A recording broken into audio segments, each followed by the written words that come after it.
This video is brought to you by Devout Decals, makers of reusable Catholic art for your home altar, your bedroom, and your home classroom. Today I'm going to introduce to many of you a new concept that will, again, be new for some people, but it won't be so new for many veteran observers of the crisis in the Church. That concept is of there having been two factions in the Church during the Council, and the two factions that split formally after the Council and would work against one another within the Church to impose their own vision on the Church. One vision was that of, we'll call it, relative orthodoxy. I've long been suspicious of the hermeneutic of continuity, since the hermeneutic of continuity presupposition is that the documents of the Council could be interpreted in light of tradition. I'm suspicious of that because, as Benedict himself admitted in an address that I'm going to quote here in a few minutes, the Council of the Fathers, as he called it, was taken over by what he called the Council of the Media. The Media Council is a nice way of saying that it was the Council of the Modernists. Benedict never actually called them modernists, but that's what they were.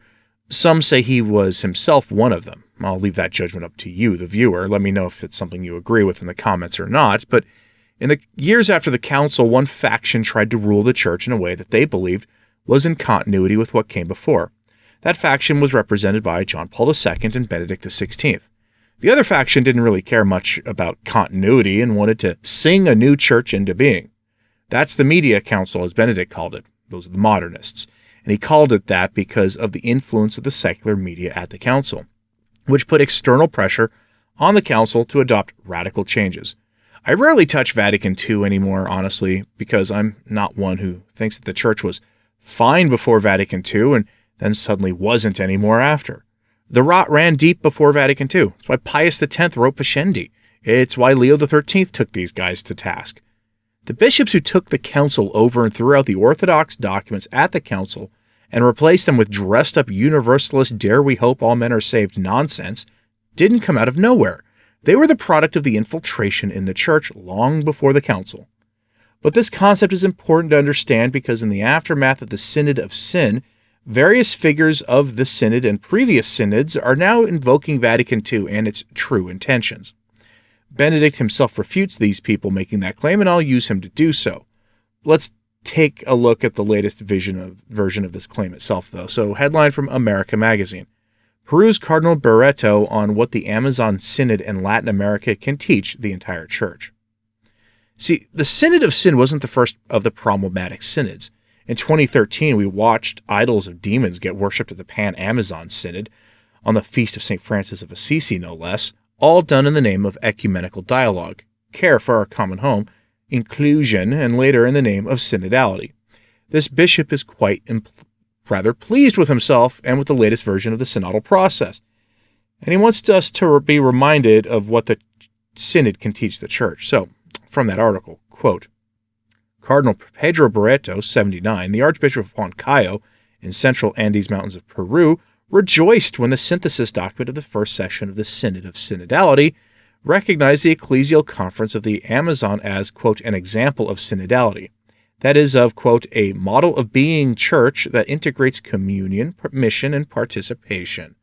In an exclusive interview with America's Vatican correspondent on October 30th, Cardinal Barreto revealed that he had given a brief intervention at the Synod on the synodal process that has developed in the Church of the Amazon region over the past 10 years. The Jesuit cardinal is president of CAMA, a new ecclesiastical body created to promote synodality and shape a church with an Amazonian face. I can never say that phrase without laughing. While seeking new paths for evangelization and for an integral ecology. The Synod described CAMA as, quote, a fruit of the synodal missionary process in the Amazon region. Unlike an episcopal conference that includes only the bishops of a certain territory, the Ecclesial Conference of the Amazon includes bishops, priests, women, and men religious, and the lay faithful from all 9 countries of the region. Its statute was approved by Pope Francis in October 2022. It is the first of its kind in the history of the Church and the first concrete fruit of the Amazonian Synod, Cardinal Barreto told me, the writer of this article, in an interview shortly before the statute's approval was announced. He predicted that in the coming years, bishops' conferences will have to transform themselves into ecclesial conferences. End quote. The key thing to remember about the Synod is not the fear of deaconettes or priestesses or even the James Martin blessings. Yes, the Synod debated those things, and Francis gave us the James Martin blessings, but what the final document explicitly called for was decentralization of the Catholic Church. This is the placing of power into the hands of the laity. Real power, like deciding through the common sense of the faith among the laity what doctrines of the Church are to be. Yes, the common sense of the faithful who are the worst catechized generations in the history of the Church. They admit that, but they are the ones who are going to decide what the doctrines of the Church are going to be. That is how you get to deaconettes and James Martin blessings and all the rest of it. Not through necessarily explicit statements by a synod or pope, but through the uncatechized masses pushing for change in the Church and then using their influence to make it happen. All of this being meant to be unchangeable in the future. And maybe even they can get a pope elected who will follow their demands. This bishop has been part of decentralizing the Church in South America during a time when many Catholics there are just either openly apostatizing by leaving the faith entirely or by joining heretical and schismatic Protestant groups in such large numbers that you can scarcely call South America Catholic anymore. In the article, the bishop and cardinal is asked about the most significant aspect of the Synod of Sin and what synodality actually means. Here's the answer, quote, "The most important thing is that the Synod is a sign confirming that the Holy Spirit is guiding the Church, representing the more than 350 members that have participated in it. Second, we have experienced that we are the people of God.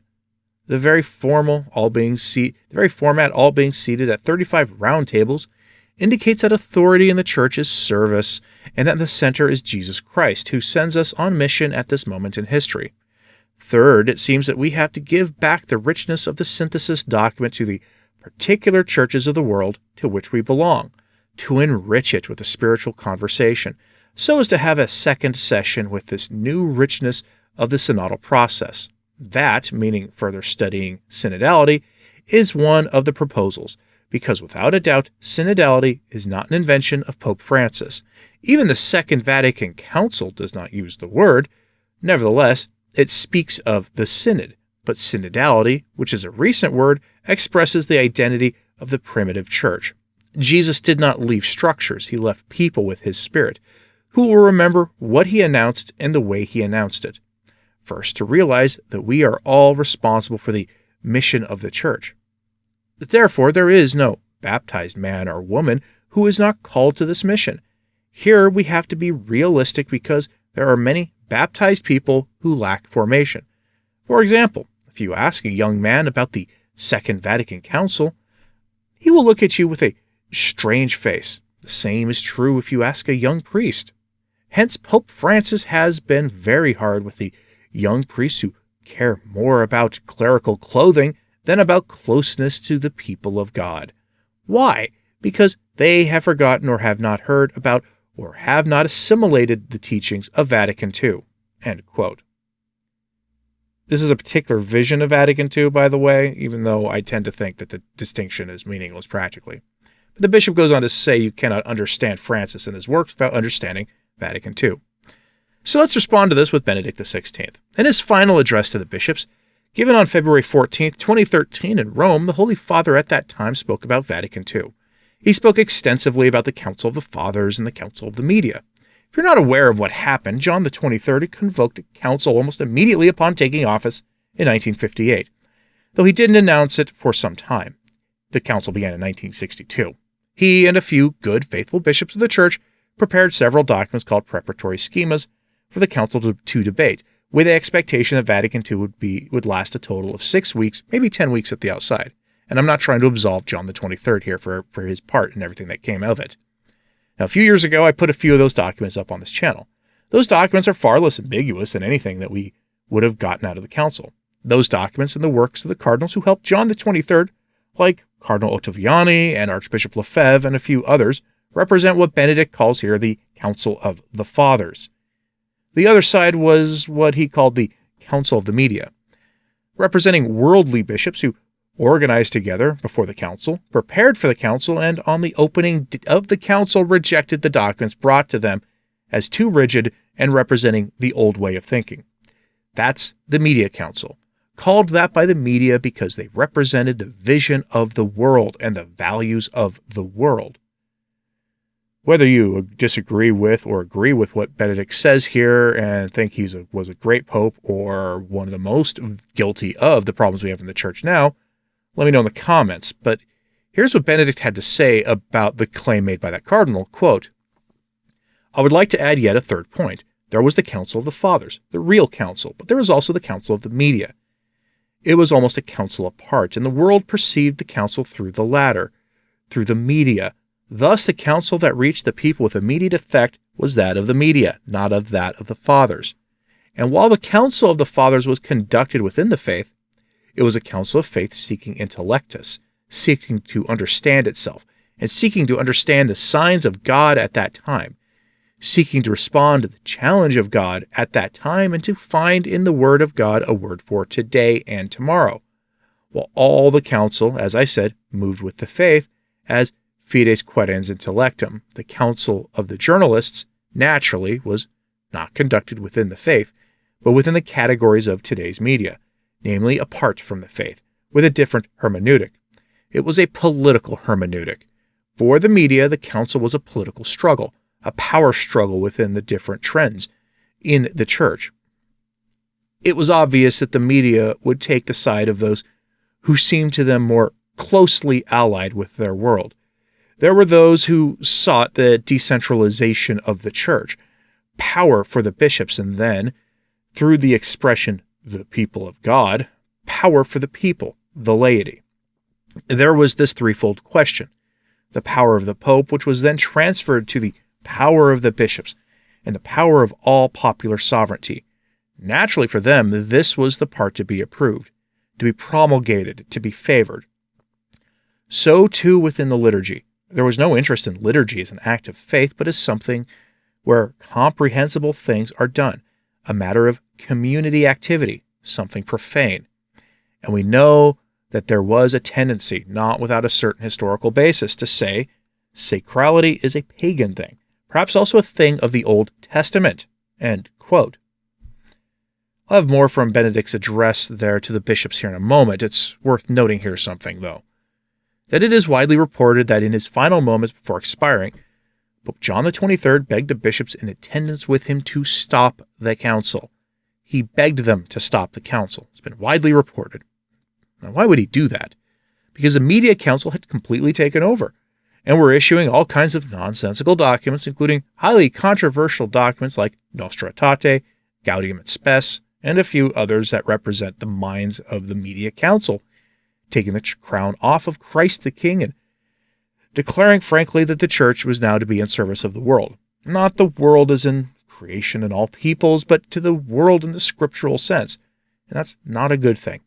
Benedict hints at the consequences of that in the final paragraph of his address to the cardinals here, and unfortunately, he's wrong here about something, but it's worth noting anyway. Quote, "We know that this council of the media was accessible to everyone.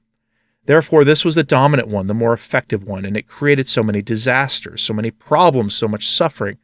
Seminaries closed, convents closed, but now liturgy. The real council had difficulty establishing itself and taking shape.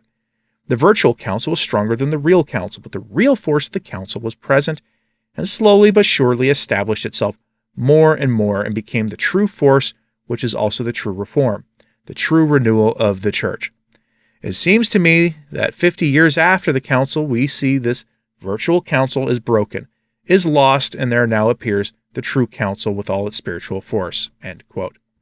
And that's what he's wrong about. He was right about all the consequences of Vatican II, but he was wrong about this virtual council. Benedict invented the terminology of the hermeneutic of continuity in an attempt to bury the media council forever. But upon taking power, Francis, in all his merciful wisdom, put into practice the infamous Pact of the Catacombs, which was a promise signed by 500 bishops after the council to reorient the church towards a materialistic, worldly ideology, reducing the church to a glorified NGO, allied with the values of a particular set of secular ideologies. And Benedict's address is full of the language representing that view. He condemned the political focus of what he called the media council, the decentralization efforts that we're seeing that clearly want to put power in the hands of the laity, Real governance power, mind you. Again, real governance. This isn't just input. This is real governance. This is being openly argued for in Germany by the bishops and religious of the schismatic synodal way, and it was openly discussed in the final synodal document issued by the Synod at the end of its recent phase 3 weeks ago in Rome. They're not hiding their intentions. This has been something the modernists have been working for since before the council was even called. Benedict's final message to the bishops before stepping down from office was clearly a message to the cardinals asking them to elect someone to continue his work of burying the media council. Later, he would tell the world through Archbishop Gonswein in his book Who Believes Is Not Alone that Benedict expected a moderate like Schonborn to be elected. Schonborn was only seen as a moderate at that time and has since become a full-throated Bergoglian, but in 2013, he was seen as a moderate cut from the similar cloth as Benedict. Whether Benedict misread the room in that at that time isn't something that I know for sure, but it certainly does seem that way to me a decade later, hindsight being 2020 and all of that. What do you think about this? Is the Synod of Sin a continuation of Vatican II? Is it a continuation of the Media Council? Is Benedict forgetting his own role in rejecting the good documents of Vatican II and helping the Media Council take over the church because he was there working as one of the experts? Let me know in the comments, please, and hit like and subscribe if you haven't. It does help. So to share this on social media, that helps too. As always, pray for the church. I'm Anthony Stine. Ave Maria.